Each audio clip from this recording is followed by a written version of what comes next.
Today I've brought you guys a monstrosity.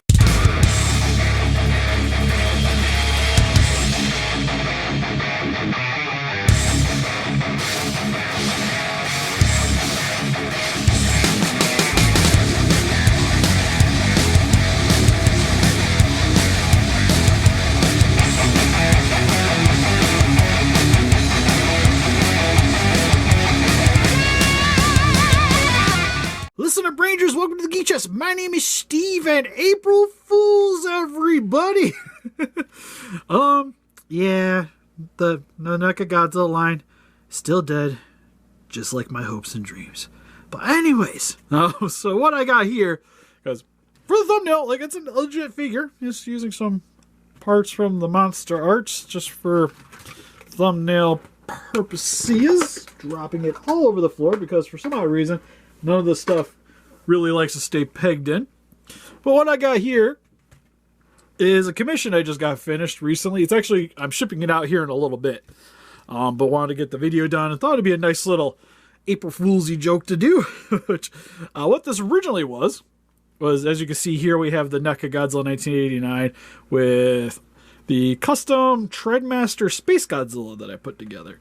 So what this was, and I don't have any footage of putting it together and painting it just because I just didn't really get around to doing it for this one because I'm a little bit behind on commission, so I'm trying to make these a little faster. But what this is I took this figure and this guy, which is a Bandai vinyl of the SpaceGodzilla, and repurposed parts of it. The one that came in was worse than this one. This one here is the one from my childhood. But reused the little crown up here that it came with, the spines on the back, and the crystal section up here. Oh, and the tail tip. Reused the tail tip. For this guy, glued the section on the top here, so that's the crown. You can see the crystals on the side here. On the back is the repurposed dorsal spines. And then the tip here with the tail. And what I did here is I made it not quite SpaceGodzilla accurate, because again, we were trying to replicate the original Trendmaster Godzilla as much as possible. So what we got here for the coloring is greens, blues, dark blue for the base, yellow along here, and then red down the center. The red is dry brushed on. For the greens and yellows, I took a rounded brush and just dabbed it on until I got the correct look. Went up the neck region here, stopped at the chin. And then for the rest of the shoulder bits, you'll see here, this is sculpted epoxy. So what I did was I took some wire and aluminum foil, got to where I wanted the crystals to sit, glued everything down, and then went over that with epoxy putty all the way around, and then sculpted these sections here to make the bulbous protrusions. Same with, I had to redo this entire back section here outside of the spines, which all I did there was just cut the old spines off and re-glue these ones over top of it, so it bulks them up a little bit. And then I had to bring the skin kind of around the section here, which is only weird, little odd bit, but it's kind of a necessity so that you can still use the articulation here for this guy. Resculpted the entire chest to make it more reminiscent of how he looked in the film. Same with the little groin cup thing here as well. It's also sculpted epoxy. Repainted that. Also did the knees. Granted, they are way bigger than SpaceGodzilla's is. A lot of that was just to make sure it wasn't going to break off, and then I wanted it to encompass the leg because it's just more filling than if I would have done it initially. It would have looked too small to me. So went a little larger with these here.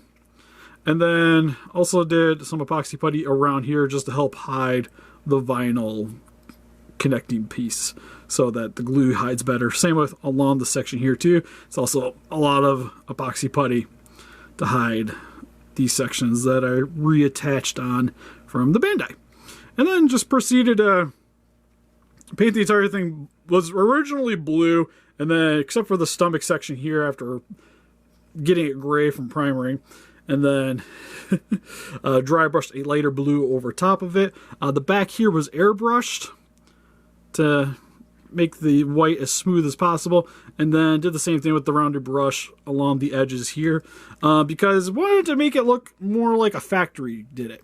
I was going to airbrush it, but I was afraid that I was going to get paint in places I didn't want to, so I just did that to give it that like factory look, like they just quickly sprayed it and called it a day with this guy. And then also got it going around the chest, or the back of the shoulders here, and around the base of the crystal. Because again, trying to replicate that old vintage toy. And then I was just repainting the claws. I also had epoxy the little teeth on the sides of the mouth here. Made them a little bigger just so I know they won't break off. And also did the spiky bits here are all epoxy too. Although I did do a little bit of paper clipping just so that these got a little bit more structure to them. And it just made it a little easier to sculpt around them. And then his eyes are done in a blood red. And then also redid the inside of his mouth too, just to make it look more like the toy. Gave him the white teeth, like how it did. And that's pretty much it. And he'll be shipping out to the customer here in literally a couple hours. Gonna get this video edited. My wife's gonna come home, and when she gets home, I'm gonna take the truck and go take this to the post office. But anyways, let me know in the comment section below what you guys think of the commission. If I fooled ya.